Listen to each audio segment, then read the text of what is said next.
Hey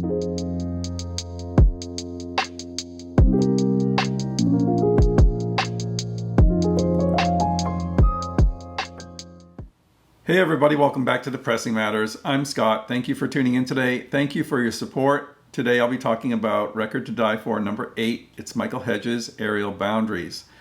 I had a very significant experience with this record, and I'm going to tell you all about it in a second. Before I get started, if you're new and haven't already, please consider subscribing. It is the best way to support the channel, and it's much appreciated. Just hit like, subscribe, and notification. Thank you so much for doing that. If you've been watching me for a couple of weeks, at least, you know that I've been evaluating a possible trade out. My bass is 1400 for a VPI Scout with a classic platter. I've been auditioning all kinds of music on this combination, and it was during the auditioning of this album that I got to the 4th track, and I immediately picked up the phone and called Oswaldo Martinez, my friend and audio dealer, who made this offer to me to switch out these two turntables at no cost. I called him up and I said, Oswaldo, I just heard Aerial Boundaries in a way that I'd never heard before. It was so striking and so moving. I want to make the decision now to accept your offer and get this VPI Scout, and let's get the ADS controller to boot. So he's like, congratulations, welcome to the VPI family. And he said, I knew you'd love the VPI. It is a significant upgrade over the basis. And he said, interestingly, I had a peak audio experience with that album as well. He recounted a story of when he was a young man. He was invited to go after hours into an audio salon, a famous place here in Florida, to hear one of their systems. And one of the records he heard was Michael Hedges' Aerial Boundaries. And he was so moved and so impressed by what he heard that he decided right then and there to devote his professional life to high-end audio, and it's been that way ever since. He said, I'm not surprised you had a very significant peak experience with this record. It's very, very special. Let's talk about this record. Michael Hedges is a guitarist that was recording for Windham Hill. This was his second album. Windham Hill was a label started in the late 70s by William Ackerman. He decided to create a label to showcase acoustic and instrumental music.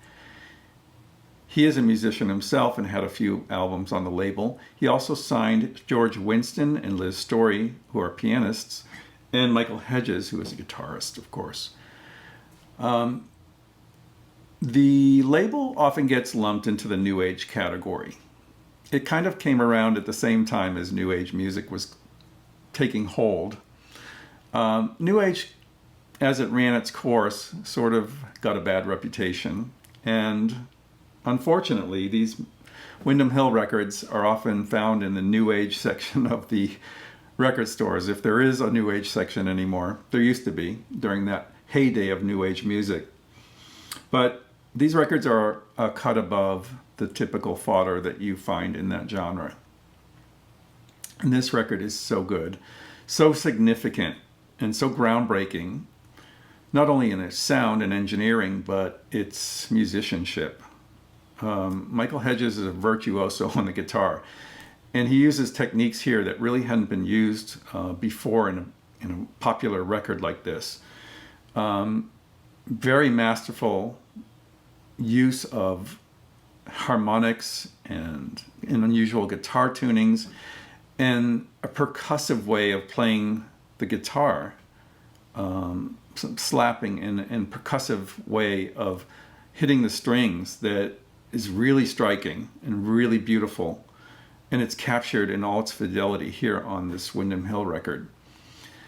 This record won a was nominated for a Grammy Award for Best Engineering, and it's no surprise that it was. Once you hear this, you'll understand why. It's a favorite with audiophiles, but it's not a typical audiophile recording in that it gives you a super realistic sound of the guitar. This is bathed in a glow of ambiance. I don't know if it's that it was recorded in a resonant place or if they just carefully used some reverb to give it a little bit more of a dreamy atmosphere, but whatever they did, it sounds wonderful. You'll notice it right from the opening cut, the beautiful atmosphere created around the guitar. It's a glow of sorts. And then when you hear the first percussive strikes in the guitar, you'll be taken aback with the fidelity of this record. The dynamic shadings and gradations are very, very beautiful. It's full of color, tonal color, and a wonderful sense of depth and openness. It has a transparent sound that I always knew it was a special record, but when I heard it on the VPI, all those qualities came into the fore and were much more obvious to me than they ever were on the basis or streaming or CD for that matter.